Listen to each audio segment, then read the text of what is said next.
Documento 152. Los acontecimientos que condujeron a la crisis de Cafarnaúm. La historia de la curación de Amós, el lunático de Quereza, ya había llegado a Bethsaida y a Cafarnaúm, de manera que una gran multitud aguardaba a Jesús cuando su barca llegó a la playa ese martes por la mañana. En esta multitud se encontraban los nuevos observadores enviados por el Sanedrín de Jerusalén, que venían a Cafarnaúm con el objeto de reunir pruebas para el arresto y enjuiciamiento del Maestro. Mientras Jesús hablaba con los que se habían reunido para saludarle, Jairo, uno de los rectores de la sinagoga, se adelantó entre la multitud y cayendo a sus pies le tomó de la mano implorándole que fuera de inmediato con él, diciendo: Maestro, mi única hijita yace en mi casa a punto de morir. Te ruego que vengas conmigo y la cures. Cuando Jesús escuchó la petición de este padre, dijo: Iré contigo. Mientras Jesús iba con Jairo, y la gran multitud que había oído el ruego de ese padre los seguía para ver qué pasaría, poco antes de llegar a la casa del rector, mientras caminaban deprisa por una calle estrecha, y la muchedumbre lo empujaba, Jesús se detuvo de pronto, exclamando: Alguien me ha tocado. Cuando los que estaban junto a él negaron haberlo tocado, Pedro habló: Maestro, bien puedes ver el gentío que nos atropella hasta casi aplastarnos, y sin embargo tú dices: ¿Alguien me ha tocado? ¿Qué quieres decir? Entonces dijo Jesús: Pregunté quién me tocó, porque percibí emanar de mí la energía de la vida. Al mirar Jesús a su alrededor, su mirada cayó sobre una mujer allí próxima, quien adelantándose se arrodilló a sus pies y dijo: Hace años que me aflige una hemorragia flagelante. Muchas cosas he sufrido de muchos médicos. Gasté toda mi fortuna, pero nadie ha podido curarme. Entonces escuché hablar de ti, y pensé que si tan solo pudiera tocar el ruedo de tu manto, con toda seguridad me curaría. Así pues me abrí paso entre el gentío que te sigue, hasta llegar junto a ti, Maestro, y toqué el ruedo de tu manto, y fui curada. He sido curada de mi aflicción. Cuando Jesús escuchó esto, tomó a la mujer de la mano, y levantándola dijo: Hija, tu fe te ha curado, vete en paz. Era su fe y no su toque lo que la había curado. Este caso es una buena ilustración de muchas curas aparentemente milagrosas que acompañaron la carrera terrenal de Jesús, pero que no mandó conscientemente que pasaran en sentido alguno. El paso del tiempo demostró que esta mujer estaba realmente curada de su enfermedad. Su fe era del tipo de la fe que se hacía directamente del poder creador contenido en la persona del Maestro. Con la fe que ella tenía, tan solo bastaba con que se acercara a la persona del Maestro. No hacía falta de ninguna manera tocar su manto. Esa era tan solo la parte supersticiosa de su creencia. Jesús llamó a esta mujer Verónica de Cesarea de Filipo, ante su presencia, para corregir dos errores que podían haberse alojado en su mente, o en la mente de los que habían presenciado esta cura. No quería que Verónica se fuera pensando que su temor de pedir manifestado en el intento de robar la cura había surtido efecto, ni que su idea supersticiosa de tocar el manto de Jesús para curarse tuviera algo que ver con esta curación. Deseaba que todos supieran que era su fe pura y viviente la que había forjado la cura. En la casa de Jairo. Jairo estaba, por supuesto, terriblemente impaciente por la demora en llegar a su casa, por eso se apresuraron a buen paso. Aun antes de entrar ellos en el patio del rector, uno de los siervos salió diciendo: No molestes al maestro, tu hija está muerta. Jesús pareció no oír las palabras del siervo, porque llevándose a Pedro, Santiago y Juan, se volvió diciendo al padre desconsolado: No temas, tan solo cree. Al entrar a la casa, ya estaban allí los flautistas junto a las plañideras y los parientes llorando y lamentándose, formando un tumulto indecoroso. Después de echar del cuarto a todas las plañideras, entró Jesús con el Padre, la Madre y sus 3 apóstoles. Les había dicho a las plañideras que la niña no estaba muerta, pero se rieron de él con desprecio. Ahora pues Jesús se volvió a la madre diciéndole: Tu hija no está muerta, solo está dormida. Y cuando se hubo tranquilizado la casa, Jesús acercándose al lecho de la niña, la tomó de la mano y dijo: Hija, escúchame, despiértate y levántate. Cuando la niña escuchó esas palabras, inmediatamente se levantó y caminó por el cuarto. Una vez que la niña se hubo recuperado del aturdimiento, Jesús indicó que le trajeran algo de comer, porque no había tomado alimento por mucho tiempo. Como había en Cafarnaúm mucha turbulencia en contra de Jesús, reunió a la familia y les explicó que la niña había caído en un coma después de una fiebre persistente y que él no la había rescatado de la muerte, sino que la había despertado. Asimismo explicó todo esto a sus apóstoles, pero fue en vano. Todos ellos creyeron que había rescatado a la niña de los muertos. Lo que dijera Jesús para explicar muchos de estos milagros aparentes surtía poco efecto sobre sus seguidores. Los milagros los fascinaban y no perdían la oportunidad de atribuirle otro portento a Jesús. Jesús y los apóstoles retornaron a Bethsaida después de que él exhortara específicamente a todos ellos de que nada dijeran a ningún hombre sobre este acontecimiento. Cuando salió de la casa de Jairo, 2 ciegos conducidos por un muchacho mudo lo siguieron clamando que los curara. En esta época, la reputación de Jesús como curador estaba en su apogeo. Fuera a donde fuese, ahí lo esperaban enfermos y afligidos. El maestro parecía exhausto, y todos sus amigos se preocupaban, pues temían que se esforzara en su labor de enseñanza y curación hasta el colapso. Los apóstoles de Jesús no podían comprender la naturaleza y atributos de este Dios hombre, y la gente común entendía aún menos. Ninguna de las generaciones subsiguientes tampoco han podido evaluar lo que ocurrió en la tierra en la persona de Jesús de Nazaret, y no habrá jamás oportunidad de que la ciencia o la religión examinen estos acontecimientos notables, por la sencilla razón de que tal situación extraordinaria no puede ocurrir otra vez, ni en este mundo ni en ningún otro mundo de Nevadón. Nunca más aparecerá en ningún mundo del universo un ser en semejanza de carne mortal que combine simultáneamente todos los atributos de la energía creadora, aunados con las dotes espirituales que trascienden el tiempo y la mayor parte de las limitaciones materiales. Nunca antes de que Jesús viniera a la tierra, ni desde entonces, ha sido posible procurar en forma tan directa y gráfica los resultados concomitantes de una fe fuerte y viviente de los hombres y mujeres mortales.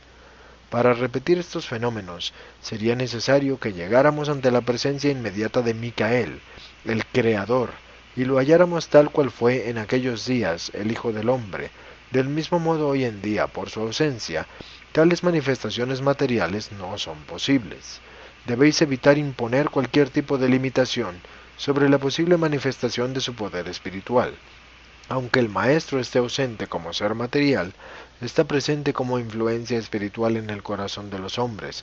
Jesús posibilitó, mediante su partida de este mundo, que su espíritu viviera junto con el de su Padre que reside en la mente de toda la humanidad. La comida para 5.000. Jesús continuó enseñando a la gente durante el día e instruyendo a los apóstoles y evangelistas por las noches. El viernes decretó una semana de vacaciones para que sus seguidores pudieran volver a sus casas o visitar a sus amigos por unos días, antes de prepararse para ir a Jerusalén para la Pascua. Pero más de la mitad de sus discípulos se negaron a abandonarle, y la multitud aumentaba diariamente, tanto que David Zebedeo propuso establecer un nuevo campamento, pero Jesús no le dio su consentimiento. El maestro no pudo descansar mucho el sábado, porque lo que intentó el domingo 27 de marzo por la mañana fue alejarse de la multitud. Quedarían allí algunos de los evangelistas con el encargo de hablar a la multitud, mientras que Jesús y los 12 planeaban escapar sin ser vistos al otro lado del lago, donde podrían obtener un merecido y necesario descanso en un hermoso parque al sur de Bethsaida, Julias. Esta región era la zona de elección de los habitantes de Cafarnaúm para pasar las vacaciones. Todos conocían bien estos parques en la costa oriental, pero la muchedumbre no los dejó. Al ver la dirección que tomaba la barca de Jesús, alquilaron todos un navío disponible y salieron en su seguimiento. Los que no consiguieron embarcaciones partieron a pie, caminando alrededor del lago por el norte. Al caer la tarde, más de 1.000 personas ya habían ubicado al maestro en uno de los parques, y él les habló brevemente y después de él habló Pedro. Muchos habían traído comida, y después de cenar se reunieron en pequeños grupos, mientras los apóstoles y discípulos de Jesús les enseñaban.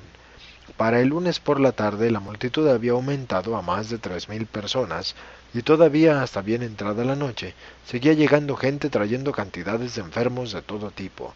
Cientos de interesados habían planeado parar en Cafarnaúm, camino de la Pascua, para ver y oír a Jesús, y no había forma de que se resignaran a no verlo.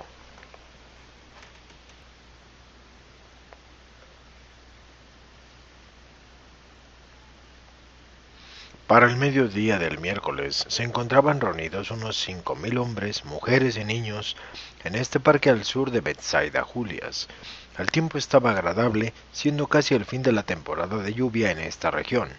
Felipe había traído provisiones suficientes para 3 días para Jesús y los 12, encargando su custodia al mancebo Marcos, el mandadero de ellos. Para la tarde de este día, el tercero para casi la mitad de esta multitud, ya prácticamente se había acabado la comida que había traído la gente.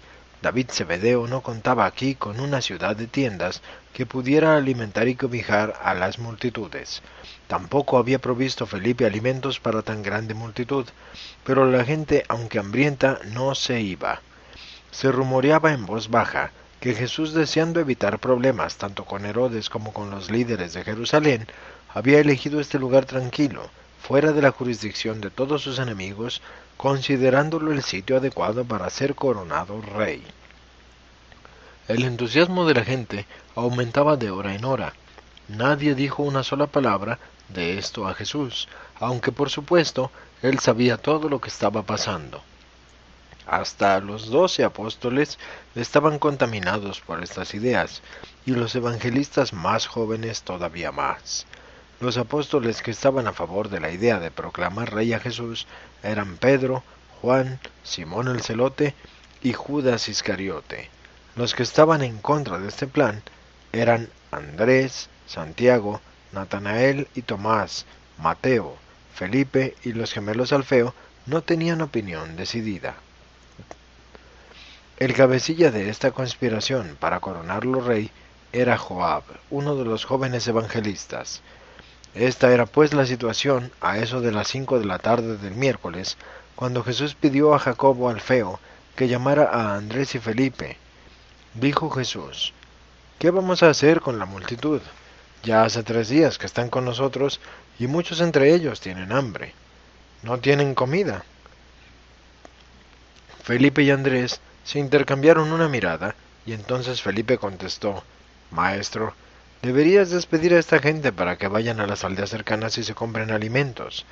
Andrés, que temía que se materializara la confabulación para coronar rey a Jesús, inmediatamente se puso de parte de Felipe diciendo: Sí, maestro, pienso que lo mejor sería que disuelvas la asamblea para que esta gente se vaya por su camino y consiga comida, mientras tú reposas una temporada. A esta altura se habían acercado al grupo otros de los 12. Entonces dijo Jesús: Pero no deseo despedir los hambrientos. ¿Acaso no podéis alimentarlos? Esto fue demasiado para Felipe, que inmediatamente contestó: Maestro, en este lugar de campo, ¿a dónde hemos de comprar pan para esta multitud en este sitio descampado? 200 denarios no bastarían para el almuerzo. Antes de que los apóstoles tuvieran la oportunidad de expresarse, Jesús se volvió a Andrés y a Felipe diciendo: No quiero despedir a esta gente. Están aquí como ovejas sin pastor. Me gustaría alimentarlos. ¿Qué tenemos de comer?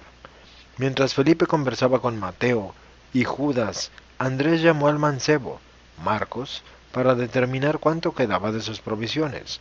Volvió a Jesús diciendo: El muchacho tan solo tiene 5 panes de cebada y 2 pescados secos. Y Pedro inmediatamente agregó: Aún no hemos comido esta noche. Por un momento estuvo Jesús en silencio. Había en sus ojos una expresión lejana. Los apóstoles nada dijeron. Jesús se volvió repentinamente hacia Andrés y dijo: Tráeme los panes y los peces. Y cuando Andrés hubo traído la canasta a Jesús, el maestro dijo: Ordenad a la gente que se siente en el césped en grupos de 100, y que nombren un jefe para cada grupo. mientras vosotros traéis aquí a todos los evangelistas. Jesús tomó los panes en las manos, y después de haber dado las gracias partió el pan, y se lo dio a los apóstoles, quienes se lo pasaron a sus asociados, y quienes a su vez se lo llevaron a la multitud. De la misma manera partió Jesús y distribuyó los peces, y esta multitud comió y fue saciada. Cuando terminaron de comer, Jesús dijo a los discípulos: Recoged los trozos que quedan, para que nada se pierda. Cuando hubieron ellos terminado de juntar los pedazos, tenían 12 canastas llenas. Los que comieron de este extraordinario festín fueron unos 5.000 hombres, mujeres y niños. Esto fue el primero y único milagro de la naturaleza que realizó Jesús por premeditación consciente. Es verdad que sus discípulos estaban dispuestos a llamar milagros muchas cosas que no lo eran, pero este fue una administración genuinamente sobrenatural. Se nos enseñó que, en este caso, Micael multiplicó los elementos de la comida, tal como siempre lo hace, excepto que eliminó el factor del tiempo y el canal vital visible. El episodio de la coronación. Este festín, para las 5.000 personas, mediante la energía sobrenatural, fue otro de esos casos en los que la piedad humana se sumó al poder creador para dar como resultado lo que sucedió. Ya la multitud había sido saciada, y allí mismo y en ese instante, la fama de Jesús tanto se acrecentó para este extraordinario portento, que la idea de apoderarse del Maestro y proclamarlo rey ya no necesitaba de ningún cabecilla.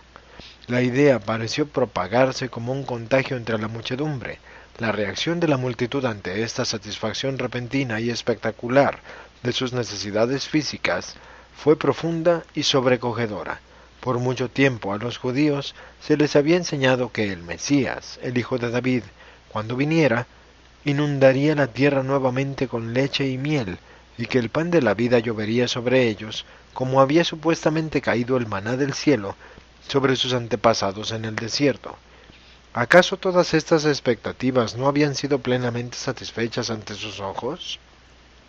Cuando esta multitud hambrienta y sin alimentos se sació de alimento milagroso, tan solo hubo una reacción unánime. He aquí a nuestro rey. Había llegado el libertador portentoso de Israel. En los ojos de esta gente de mente sencilla, el poder de dar de comer llevaba en sí mismo el derecho al gobierno. No es pues de extrañar que la multitud, en cuanto terminó su festín, se puso de pie al unísono, clamando: «Hacedlo rey». Este poderoso grito entusiasmó a Pedro y a los entre los apóstoles que aún mantenían la esperanza de que Jesús afirmara su derecho a gobernar. Pero poco durarían estas falsas esperanzas. Aún se oían los ecos de este poderoso grito de la multitud que rebotaba de las rocas cercanas, cuando Jesús se trepó a una enorme piedra y, levantando la mano derecha para imponer silencio, dijo: «Hijitos míos, vosotros tenéis buenas intenciones, pero sois de vista corta y de mentalidad material». Hubo una corta pausa. Este fornido Galileo se erguía majestuoso contra el resplandor encantador del atardecer oriental. Cada centímetro de su semblante se veía verdaderamente como el de un rey mientras siguió hablando a la multitud que lo contemplaba sin aliento. «Vosotros queréis hacerme rey, no porque vuestra alma se haya iluminado de una gran verdad, sino porque vuestro estómago está lleno de pan. ¿Cuántas veces os he dicho que mi reino no es de este mundo? Este reino del cielo que nosotros proclamamos es una hermandad espiritual, y ningún hombre gobierna sobre este reino, sentado en un trono material. Mi Padre en el cielo es el omnisapiente y el todopoderoso gobernante de esta hermandad espiritual, de los hijos de Dios en la tierra. ¿Es que tanto he fallado en revelaros al Padre de los Espíritus, que vosotros queréis hacer de su Hijo en la carne un rey? Idos pues todos a casa. Si debéis tener un rey, que el Padre de las luces sea coronado en el corazón de cada uno de vosotros, como el Espíritu gobernante de todas las cosas». Estas palabras de Jesús despidieron a la multitud pasmada y desilusionada. Muchos de los que habían creído en él se fueron, y a partir de ese día ya no le siguieron. Los apóstoles estaban anonadados, permanecieron de pie en silencio, reunidos alrededor de los 12 canastos llenos de trozos de comida. Solo el mandadero, el mancebo Marcos, dijo, y se negó a ser nuestro rey. Jesús, antes de irse por su cuenta a las colinas, se volvió hacia Andrés y dijo, lleva a tus hermanos de vuelta a la casa de Zebedeo, y ora con ellos, especialmente por tu hermano, Simón Pedro. La visión nocturna de Simón Pedro. Los apóstoles, sin su maestro, que los había enviado de vuelta solos, subieron a la barca y en silencio empezaron a remar hacia Betsaida, en la orilla occidental del lago. Ninguno de los 12 estaba más deprimido y anonadado que Simón Pedro. Apenas sí se habló una palabra. Estaban todos pensando en el maestro, solo él en las colinas. ¿Acaso les había abandonado? Nunca antes los había enviado a todos de vuelta, negándose a volverse con ellos. ¿Qué significaba todo esto? La oscuridad descendió sobre ellos porque soplaba un fuerte viento en contra que les impedía avanzar, a medida que pasaban las horas de oscuridad y de duro remar. Pedro, agotado, cayó en un profundo sueño. Andrés y Santiago lo acarrearon al asiento acoginado en la popa de la barca, mientras los demás apóstoles luchaban contra el viento y las olas. Pedro tuvo un sueño, vio una visión de Jesús que se les acercaba caminando sobre el mar. Cuando ya parecía el maestro caminar pasando de largo junto a la barca, Pedro gritó, «Sálvanos, maestro, sálvanos». Los que estaban cerca de la popa de la barca le oyeron decir algunas de esas palabras. Continuó esta aparición nocturna en la mente de Pedro, y soñó que Jesús decía, «Estad de buen ánimo, si soy yo, no temáis». Fue este como el bálsamo de Gilead para el alma atribulada de Pedro. Serenó su espíritu preocupado, de modo que, en su sueño, gritó al maestro, «Señor, si eres realmente tú, convídame a que camine contigo sobre las aguas». Y salió Pedro caminando sobre el agua, y las olas embravecidas lo asustaron, y a punto de hundirse gritó, «Señor, sálvame». Muchos entre los 12 oyeron su grito. Entonces Pedro soñó que Jesús venía a rescatarlo, y dándole la mano lo aferraba y lo levantaba diciendo, «Oh tú con tan poca fe, ¿por qué dudaste?». En relación con la última parte de su sueño, Pedro en realidad se levantó del asiento sobre el que dormía y salió de la barca al agua, y despertó de su sueño cuando Andrés, Santiago y Juan corrieron a sacarlo del mar. Para Pedro, esta experiencia fue siempre real. Creía sinceramente que Jesús había venido durante la noche. Convenció solo parcialmente a Juan y Marcos, lo cual explica por qué Marcos dejó de mencionar en su narrativa una porción de esta historia. Lucas el médico, quien investigó cuidadosamente estos asuntos, concluyó que el episodio fue una visión de Pedro, y por consiguiente se negó a incluir este relato en la preparación de su narrativa. De vuelta en Betsaida. El jueves por la mañana, antes del amanecer, echaron ancla cerca de la casa de Zebedeo y fueron a dormir hasta alrededor del mediodía. Andrés fue el primero en levantarse y yéndose a caminar junto al mar, encontró a Jesús en compañía del muchacho mandadero, sentado en una piedra al borde del agua. Mientras muchos seguidores y jóvenes evangelistas buscaban a Jesús toda esa noche y buena parte del día siguiente por las colinas orientales. Poco después de la medianoche, él y el mancebo Marcos habían partido, caminando alrededor del lago y cruzando el río, de vuelta a Betsaida. De los 5000 que habían sido milagrosamente alimentados, y que con el estómago lleno y el corazón vacío habían querido proclamarlo rey, solo unos 500 persistieron en seguirlo. Pero antes de que estos recibieran noticia de que él estaba de vuelta en Betsaida, Jesús pidió a Andrés que congregara a los 12 apóstoles y a sus asociados, incluyendo a las mujeres, diciendo, «Deseo hablarles». Y cuando todos estuvieron atentos, Jesús dijo, «¿Hasta cuándo tendré que tenerles paciencia? ¿Es que son todos débiles de comprensión espiritual y deficientes en fe viviente? Todos estos meses les he enseñado las verdades del reino, y sin embargo se dejan dominar por motivos materiales y no por consideraciones espirituales. ¿Es que no leyeron siquiera en las Escrituras allí donde Moisés exhorta a los hijos descreídos de Israel diciendo, no teman, estén firmes y vean la salvación del Señor? Dijo el cantor, confían en el Señor, sé paciente, aguarda al Señor, ten ánimo. Él fortalecerá tu corazón, echa sobre el Señor tu carga, y Él te sustentará. Confía en Él en todo tiempo, y derrama delante de Él tu corazón, porque Dios es tu refugio. El que habita en el lugar secreto del Altísimo, morará bajo la sombra del Todopoderoso, y mejor es confiar en el Señor que confiar en los príncipes humanos. ¿No ven acaso que el producir milagros y el hacer prodigios materiales no gana almas para el reino espiritual? Nosotros hacíamos a la multitud, pero eso no los condujo a tener hambre por el pan de la vida, ni sed por las aguas de la rectitud espiritual. Cuando su hambre fue saciada, no buscaron entrar en el reino del cielo, sino más bien quisieron proclamar rey al Hijo del Hombre, a la manera de los reyes de este mundo, solo porque quieren seguir comiendo pan sin tener que ganárselo con el sudor de la frente. Y todo esto, en lo que muchos entre vosotros participasteis en mayor o menor grado, nada hace por revelar el Padre Celestial o por adelantar su reino en la tierra. ¿Acaso no tenemos suficientes enemigos entre los líderes religiosos del país sin necesidad de enemistarnos también con los potentados civiles por nuestras acciones?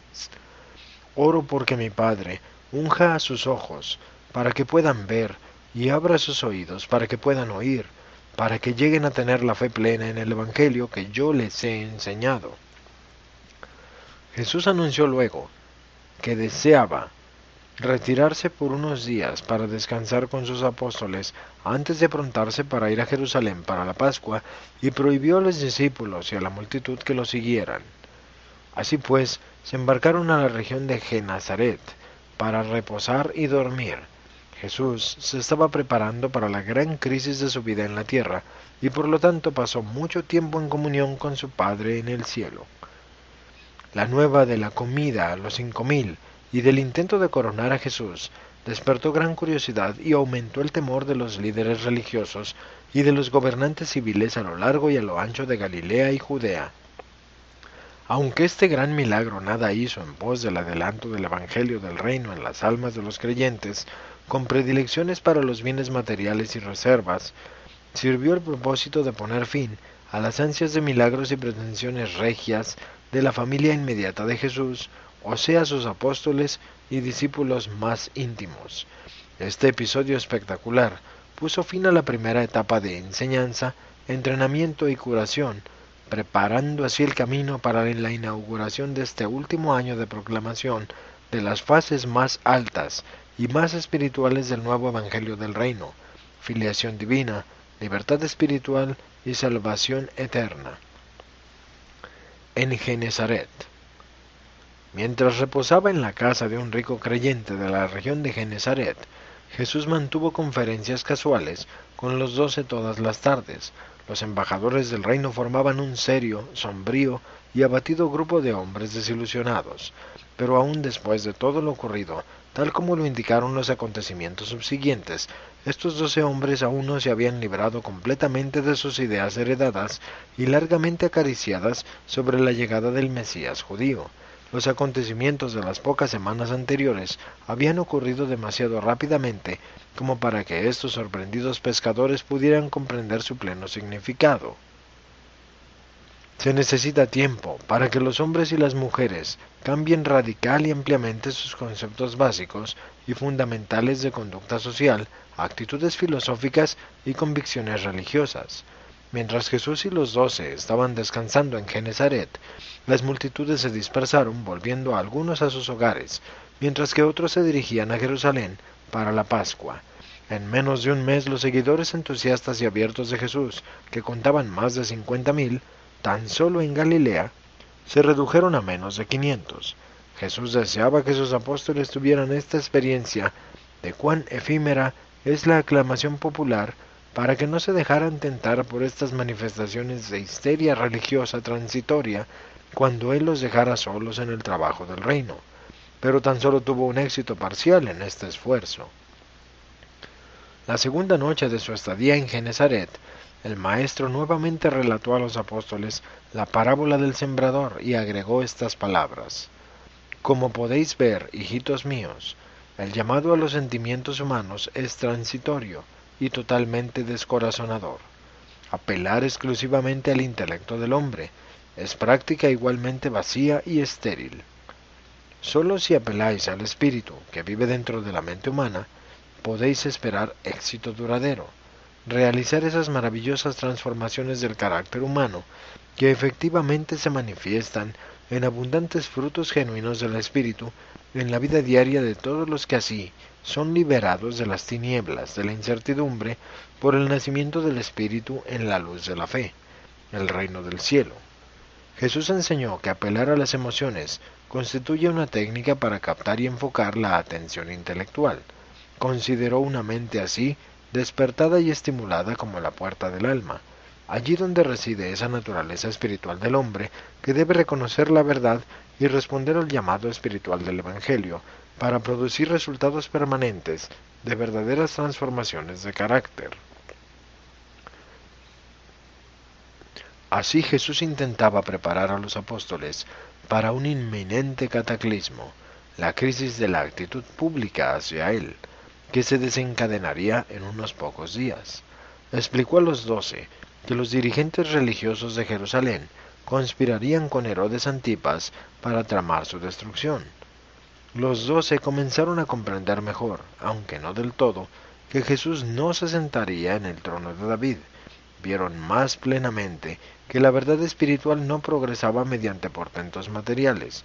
Empezaron a darse cuenta de que el episodio de los 5000 y el movimiento popular que quiso coronar rey a Jesús constituían el punto culminante de la expectativa de un pueblo en busca de milagros y prodigios y la cumbre de la ovación de Jesús por la plebe.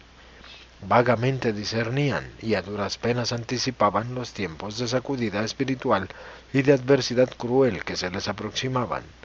Estos 12 hombres lentamente despertaban a la comprensión de la verdadera naturaleza de su tarea como embajadores del reino y comenzaron una fuerte preparación para las pruebas difíciles y sobrecogedoras del último año del ministerio del Maestro sobre la tierra. Antes de salir de Genesaret, Jesús los instruyó sobre el acontecimiento milagroso de los 5000, diciéndoles precisamente por qué había emprendido esta extraordinaria manifestación de poder creativo, y reiterándoles que antes de dejarse llevar por su compasión por la multitud hambrienta, se había asegurado de que eso estaba de acuerdo con la voluntad del Padre. En Jerusalén. El domingo 3 de abril, Jesús, acompañado tan solo por los 12 apóstoles, comenzó desde Betsaida su viaje a Jerusalén para evitar las multitudes y para atraer tan poca atención como fuera posible. Viajaron por Gerasa y Filadelfia. Les prohibió toda enseñanza pública en este viaje, tampoco les permitió que enseñaran ni predicaran durante su estadía en Jerusalén. Llegaron a Betania, cerca de Jerusalén, tarde en la noche del miércoles 6 de abril. Esa noche la pasaron en la casa de Lázaro, Marta y María, pero al día siguiente se separaron. Jesús con Juan permaneció en la casa de un creyente llamado Simón, cerca de la casa de Lázaro en Betania.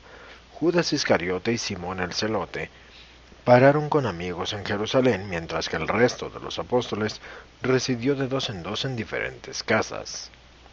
Jesús entró a Jerusalén solo una vez durante esta Pascua, y eso ocurrió en el gran día de la fiesta. Muchos de los creyentes de Jerusalén fueron traídos por Abner para reunirse con Jesús en Betania. Durante esta estadía en Jerusalén, los 12 aprendieron cuán resentidos estaban los ánimos contra su maestro. Partieron de Jerusalén creyendo todos que estaban a punto de desencadenarse unas crisis. El domingo 24 de abril, Jesús y los apóstoles partieron de Jerusalén en dirección a Betsaida, camino de las ciudades costales de Jope, Cesarea y Tolemaida. Desde allí cruzaron por Ramá y Corazín a Bethsaida, llegando el viernes 29 de abril. En cuanto llegaron, Jesús inmediatamente envió a Andrés a que solicitara permiso del rector de la sinagoga para hablar al día siguiente, que era sábado, en el servicio de la tarde. Bien sabía Jesús que esa sería la última vez que se le permitiría hablar en la sinagoga de Cafarnaúm.